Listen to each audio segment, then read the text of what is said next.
Magandang buhay sa ating lahat mga kaibigan, mga kapatid, mga kasupporters. Muli, nandito naman po tayo ngayon sa ating palatuntunan na aking pinamagatang. Ating balikan ang nakaraan na kung saan dito po ninyo mapapakinggan ang iba't ibang kwento ng buhay ng ating mga kaibigan. Pero bago po natin umpisahan, nais ko po muna kayong batiin. Big shout out sa Team Kapuso at sa aking team, The Voice and the Girls. At kay kapatid Renegade Offering Channel at ang kanyang may bahay Agnitas Kitchen, Lynn Hema Hong Kong, Ate Babes, Ate Juicy Tixon, Mami Helen in Germany, Ma'am Janet Galvan Salazar, Kaalam sa Kinabuhi TV, at syempre kay Apyang, Just Smile Midori, at kay Ma'am Miriam Jones, at kay Sir Erwin Panganiban, at kay Ma'am Team A.A. White, at sa aking kasama rito sa bahay, Pinoy Firearms Instructor by Elmer Pilorin. At syempre sa ating fraternal club, Kuwait Maharlika Eagles Club, na pinamumunuan ni Sir Al Ignacio at sa kanyang mga kasamahan.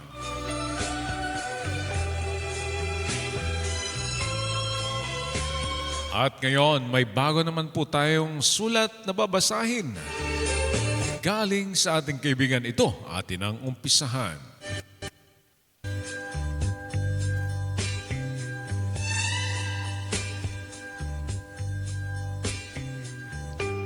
Dear Kuya Kalbo, tawagin mo na lamang ako sa pangalang PD. Kuya, nais ko rin pong mag-share ng aking kwento ng buhay. Buhay na kung saan ay nakaranas ng saya, pagmamahal, at kalungkutan. Para inyo maintindihan, akin pong umpisahan sa simula.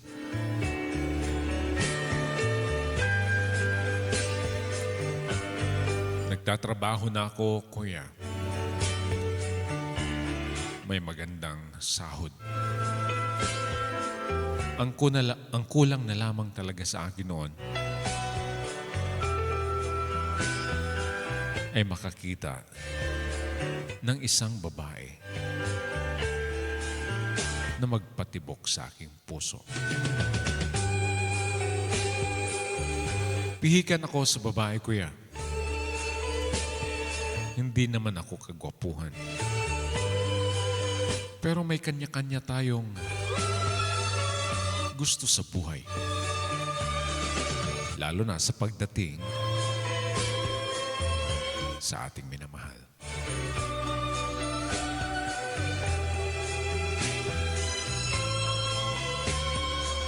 Kaya marami rin ako naging girlfriend, kuya. Kaso lang, hindi nagtatagal.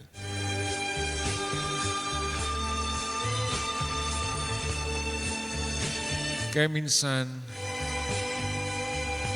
kinukutya ako ng aking nanay. Baka daw sa kakapili ko, maging matandang binata ko.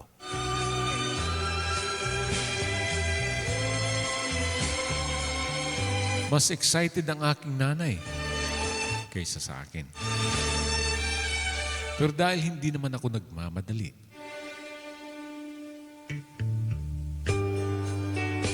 minsan pa nga, Kuya Kalbo, yung aking mga ex ay minsan nagkikita pa kami. At yon, ang iba may mga asawa na. Ang iba wala pa.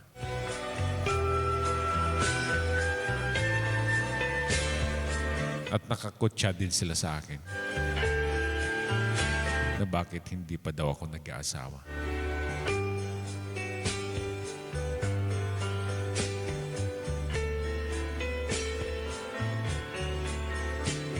Pero hindi ako nagmamadali. Dahil nga, may hinahanap ako sa isang babae na hindi ko nahanap sa kanila.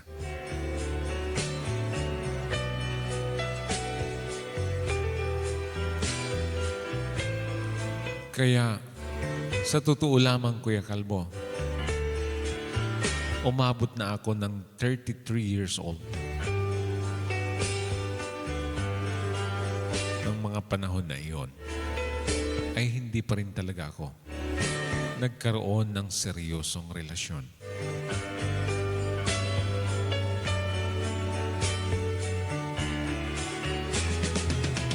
Pero masaya ako sa aking buhay. Namamasyal ako mag-isa. Nililibang ko ang aking sarili.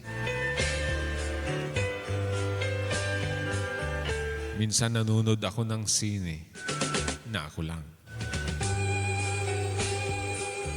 Namamasyal ako sa mga lugar na gusto kong pasyalan na ako lang.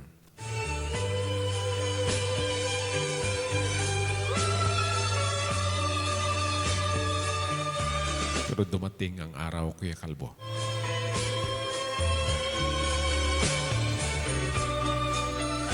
Nagkape ako sa isang kapihan na kilala. Habang nag-o-order ako, ay may naging kasunod sa akin na tila ba'y kumukuha ng aking paningin.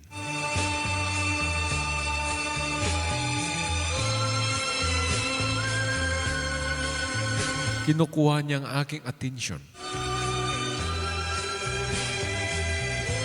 Kaya nung makuha ko ang aking order,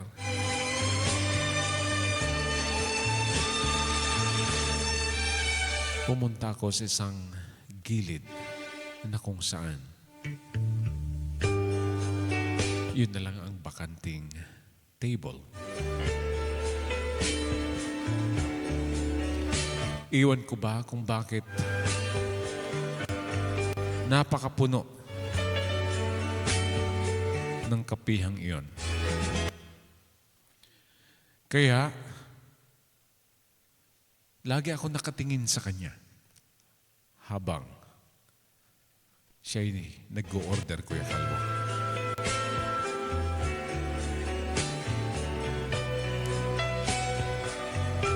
Pagkakuha ng kanyang order, naghahanap siya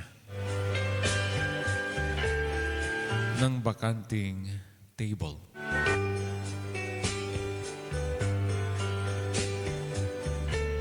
At dahil yung aking naupuan ay mayroon pang 3 upuan. At pumunta siya doon. At ang sabi niya ay pwede ba raw makiupo habang iinumin niya ang kanyang order na kape.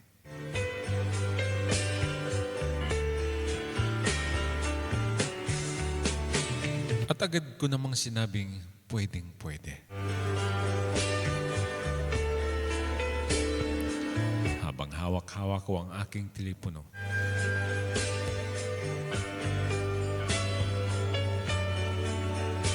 ay hindi ko maiwasang hindi sumilay sa kanya. Napakaganda niya, Kuya Kalbo. Morena ang haba ng buhok.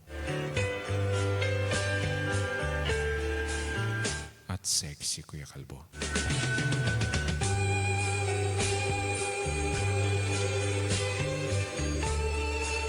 Mahiyain ako. Pero iwan ko ba kung bakit naglakas loob ako na tanungin siya.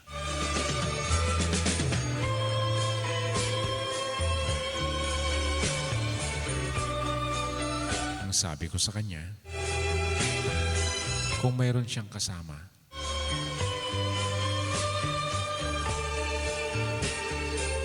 dahil pwede pang upo sa aming kinauupuan. At ang sabi niya, wala daw.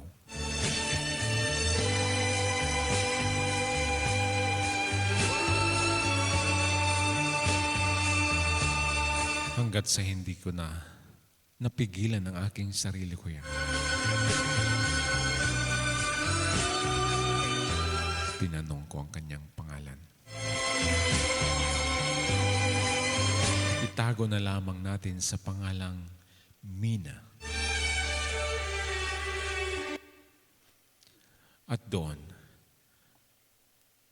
nagkausap kami ni Mina, Kuya Kalbo.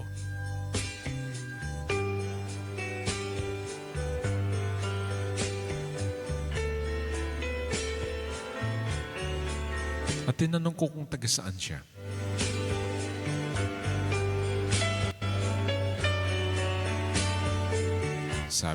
Sabi niya ay hindi siya taga doon. Dumaan lang siya para magkape. At pupunta pa siya sa ibang bayan para puntahan daw niya ang kanyang kaibigan. Kaya napatanong ako kung boyfriend niya. Napangiti si Mina, Kuya Kalbo. Porke ba daw, kaibigan, ay lalaki na. Kaya sabi niya, best friend daw niya ang pupuntahan niya na babae, hindi lalaki.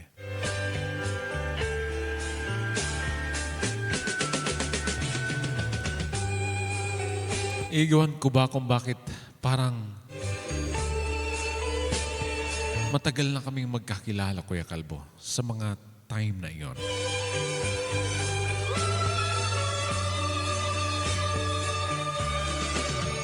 Ang bilis naming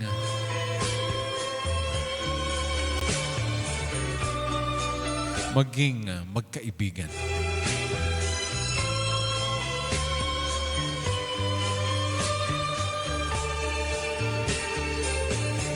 Kaya hindi na ako nag-atubili pa.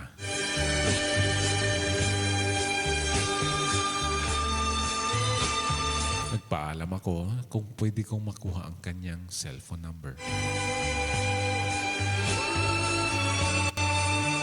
At sabi ko, huwag siyang matakot. Dahil hindi naman ako masamang tao. At ibinigay naman ni Mina ang kanyang cellphone number, Kuya. Hindi siya nagdalawang isip.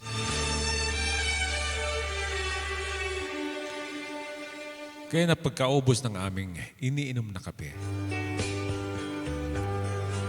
nagpaalam na kami sa isa't isa. At nagkahiwalay kami.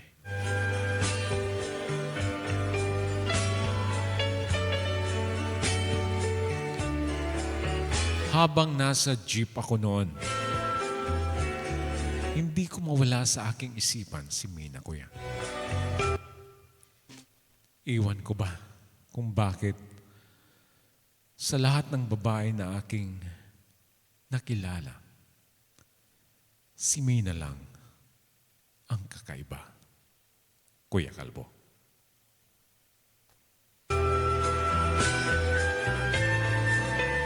Hindi siya mawala sa aking isipan.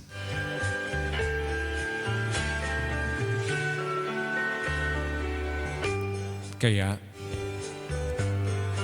habang nasa jeep ako, hindi ko maiwasang hindi kunin ang aking telepono at i-text siya.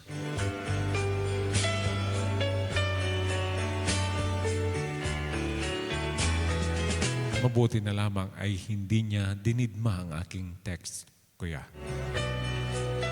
Agad siyang nag-reply.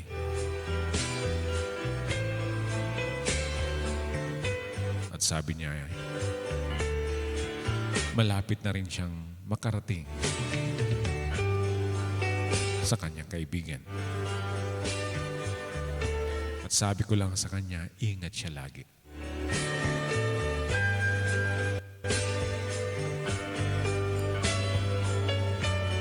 At nag-thumbs up lang siya, kuya, nang siya'y mag-text at mag-reply sa aking message sa kanya.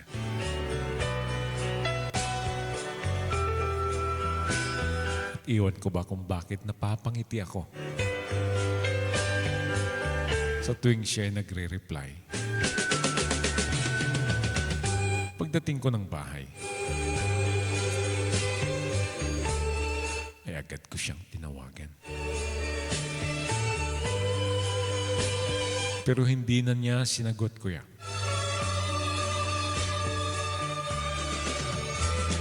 Pagkalipas ng 5 minuto, tinawagan ko siya ulit.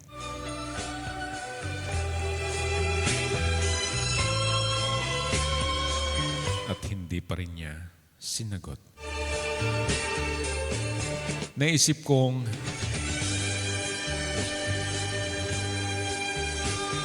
masaya silang nag-uusap ng kanyang best friend. Kaya hinayaan ko na lamang.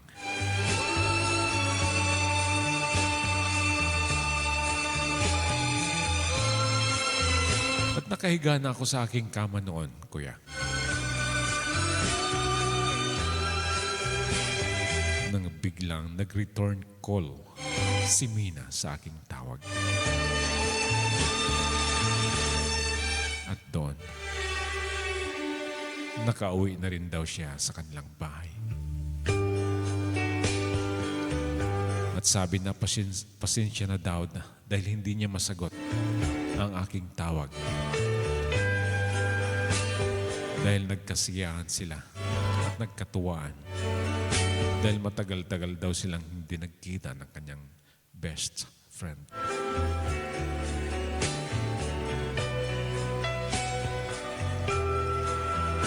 Doon nagsimula, Kuya Kalbo. Masaya kaming nag-uusap ni Mina. May sense of humor siya.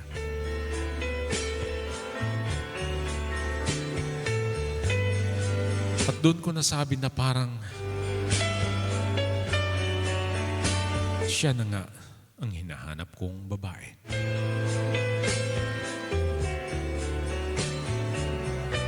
Kahit hindi ko pa naman siya niligawan at hindi ko alam kung sasagutin din ako kung ligawan ko siya.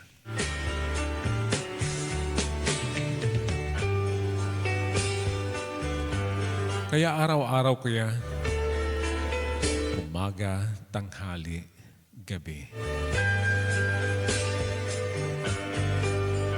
lagi ko siyang tinitext at minsan kinakausap. Pagkatapos ko magtrabaho, parang kay Mina na lang umiikot ang aking mundo.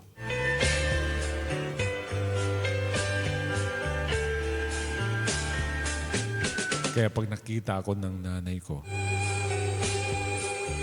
nahawak ko ang telepono.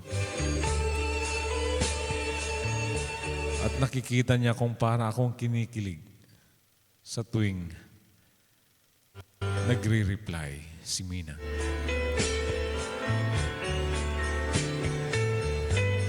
Lumapit ang nanay ko at tinanong ako kung may girlfriend na daw ako. Sabi ko wala pa.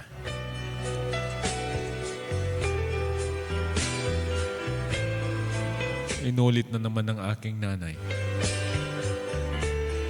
Natatanda na lang daw talaga ako. Kaya sabi ko, relax. Hindi ako nagmamadali. Hanggat isang araw, Kuya Kalbo,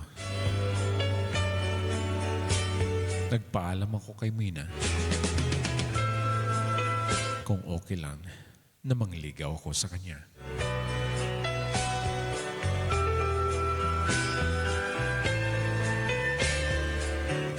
malaking gulat ko, kuya.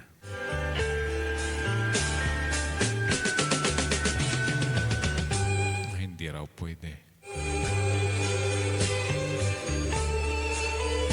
Dahil masasaktan lang daw ako pagdating ng araw. Naguluhan ako sa aking narinig sa kanya. Masaya naman siyang kausap. Wala naman siyang problema. Pag kami nag-uusap. Pag nagtatawanan kami, wala akong makita o nararamdaman na may problema si Mina. Kaya kinulit ko siya.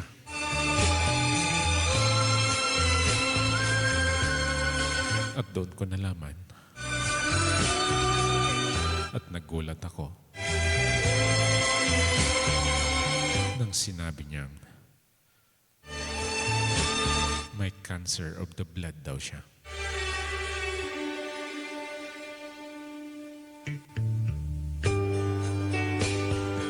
Kaya yun ang sinabi niyang masasaktan lang daw ako kung maging kami.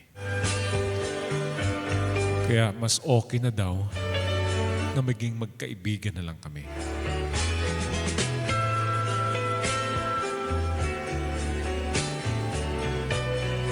Hindi ko pa naman siya minahal, kuya. At hindi pa naman naging kami. Pero nung marinig ko yun, parang tinosok ng krayong ang aking puso.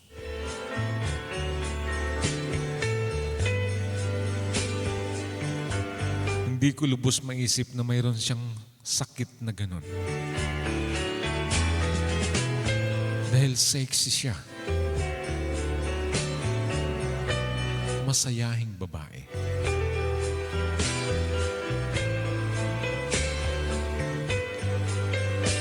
Pero kahit ganun pa man, hindi ako nawalan ng pag-asa. At pinalakas ko ang kanyang loob.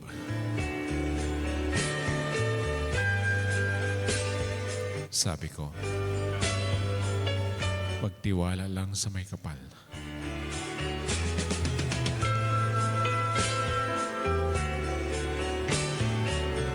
At lagi mag-ingat.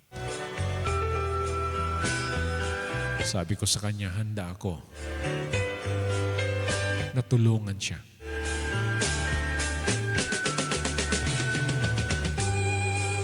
Sa pagdating sa financial, pwede akong tumulong sa kanya. Pero sabi niya, okay lang. Kahit na hindi ko daw siya tulungan pagdating sa financial. Ang mahalaga, masaya din siya pag ako ang kausap niya. Kaya niyaya ko siyang lumabas kami, kuya.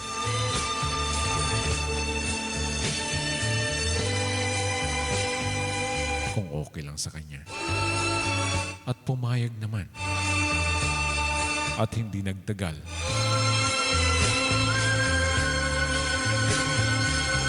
Nagkita din kaming muli sa isang mall.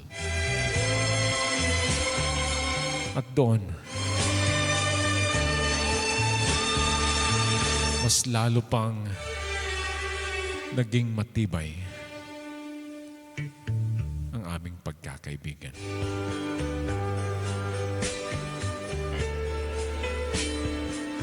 Sinabi ko sa kanya na matagal kong hinahanap ang gusto ko sa isang babae. At kay Mina ko lang nakita at naramdaman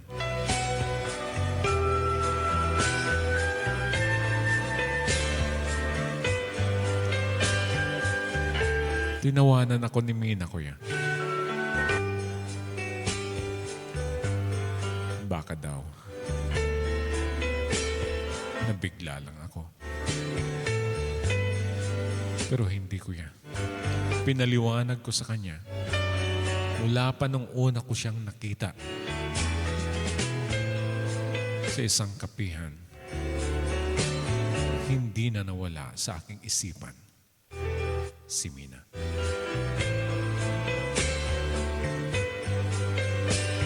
Kaya tinanong ko sa pangalawang pagkakataon, kahit na mayroon siyang sakit, at sabi ko, pwede ba niya akong pakinggan? Liligawan ko siya at handa ko siyang mahalin kahit ano pa man ang meron sa kanyang sakit.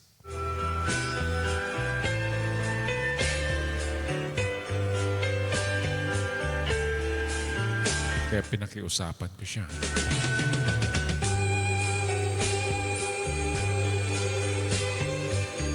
At doon ko niligawan si Mina, Kuya Kalbo.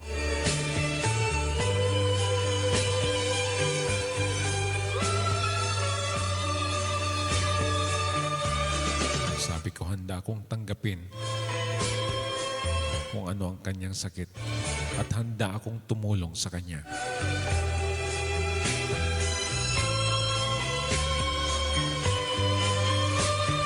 At doon,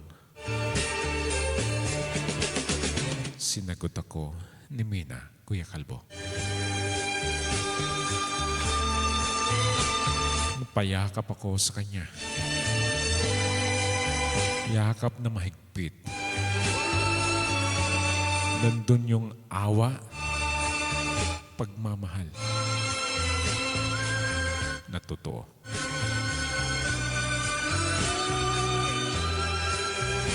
Kaya sabi ko sa kanya, siya ang babae na hinahanap ko at handa kong pakasalan.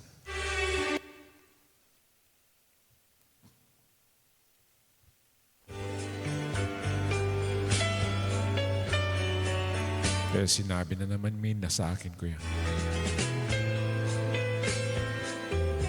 na kung pakakasalan ko man daw siya, mawawala din daw siya sa akin.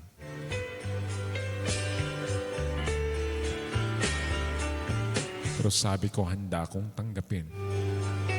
Ang mahalaga, maasawa ko siya.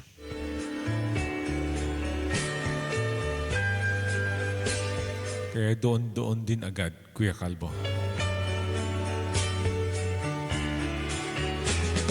Sinabi ko sa kanya na handa ko na siyang pakasalan anytime.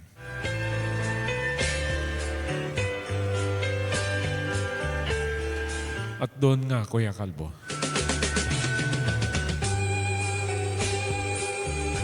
pumayag si Mina sa aking alok.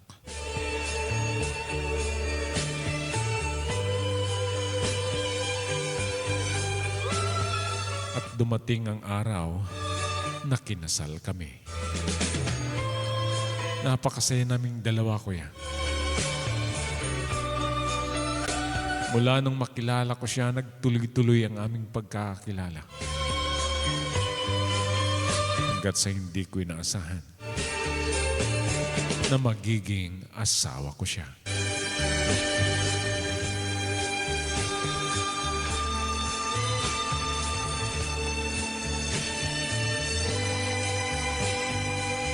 At doon nagsama kami sa isang bahay.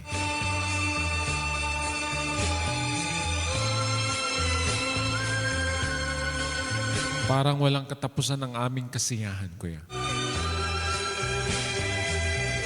Ayaw ko siyang bigyan ng sakit ng ulo. Gusto ko ipadama sa kanya ang totoong pagmamahal at hindi siya makaramdam ng sama ng loob.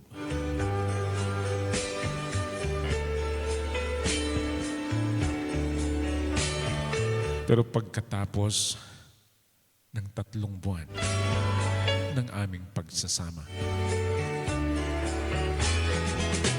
na-confine na si Mina, Kuya Kalbo.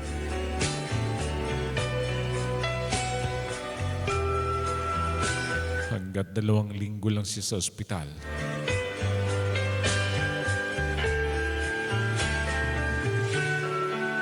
dumating ang hindi inaasahan.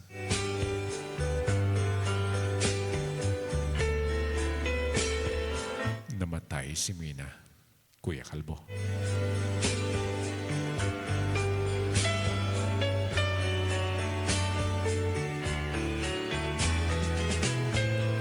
Bumalik sa aking kaisipan ang sinabi ni Mina sa akin na maiiwanan din daw niya ako kung siya ang aking pipiliin. Pero wala na akong magawa ng mga time na iyon. Dahil hanggang doon na lang talaga siguro ang kanyang buhay. Kaya tinanggap ko sa aking sarili ang lahat.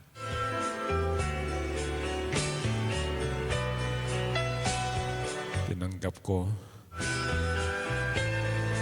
sa aking kalooban. Ang mahalaga na kasama ko siya ng 3 buwan. At naging masaya kaming dalawa sa aming pagsasama.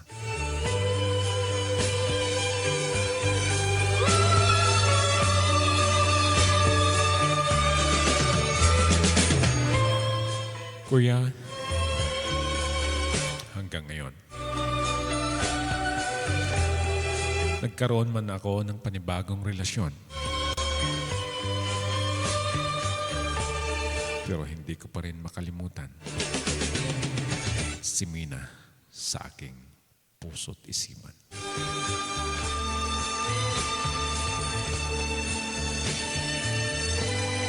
Kuya, sana'y nagustuhan po ninyo ang aking kwento ng buhay. At sana nagustuhan ng iyong tagapakinig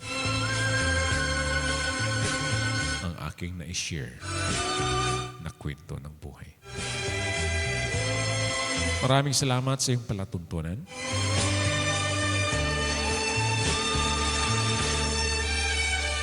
Hanggang dito na lang. Lubos na nagpapasalamat. PD.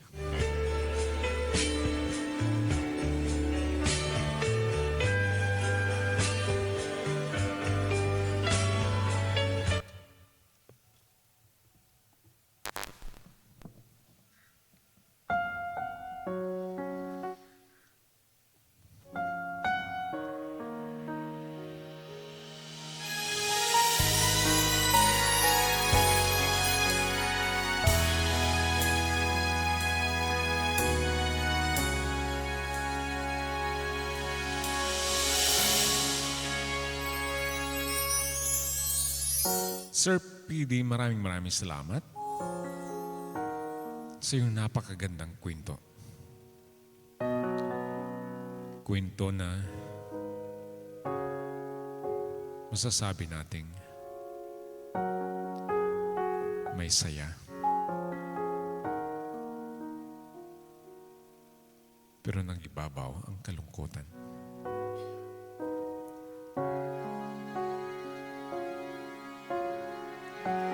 Dahil nahanap mo ang hinahanap mo sa isang babae. Pero hindi nagtagal. Nawala din siya sa buhay mo. Pero kahit ganun pa man,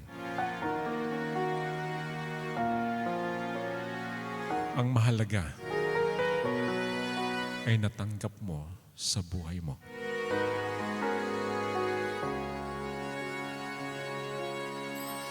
Sa 3 buwan ninyong pagsasama, nawala si Ma'am Mina sa buhay mo. Pero alam kong napaghandaan mo na iyon. Dahil noon, nasabi na niya sa'yo na iiwanan ka din pagdating ng araw. At dumating na nga ito. Sir Pedy, maraming salamat. Naway, makita mo sa pangalawang pagkakataon ang isang babae tulad ni Ma'am Mina. Mga kaibigan, anong masasabi po ninyo sa kwento ni Sir Pedy? Mag-comment. At syempre sa mga hindi pa nakasubscribe sa aking channel, nawain niyo po akong subscribe dito sa aking channel, June Sahay Bird. At syempre, sa mga hindi pa nakafollow sa aking FB, June Sahay Kalbo, sana may follow din niyo ako. Maraming salamat sa inyong walang sawang suporta dito sa ating palatuntunan. At syempre mag-share na sa inyong mga kaibigan. Malay po natin, isa sa inyong mga kaibigan ay magpadala ng kwento ng buhay dito sa ating palatuntunan.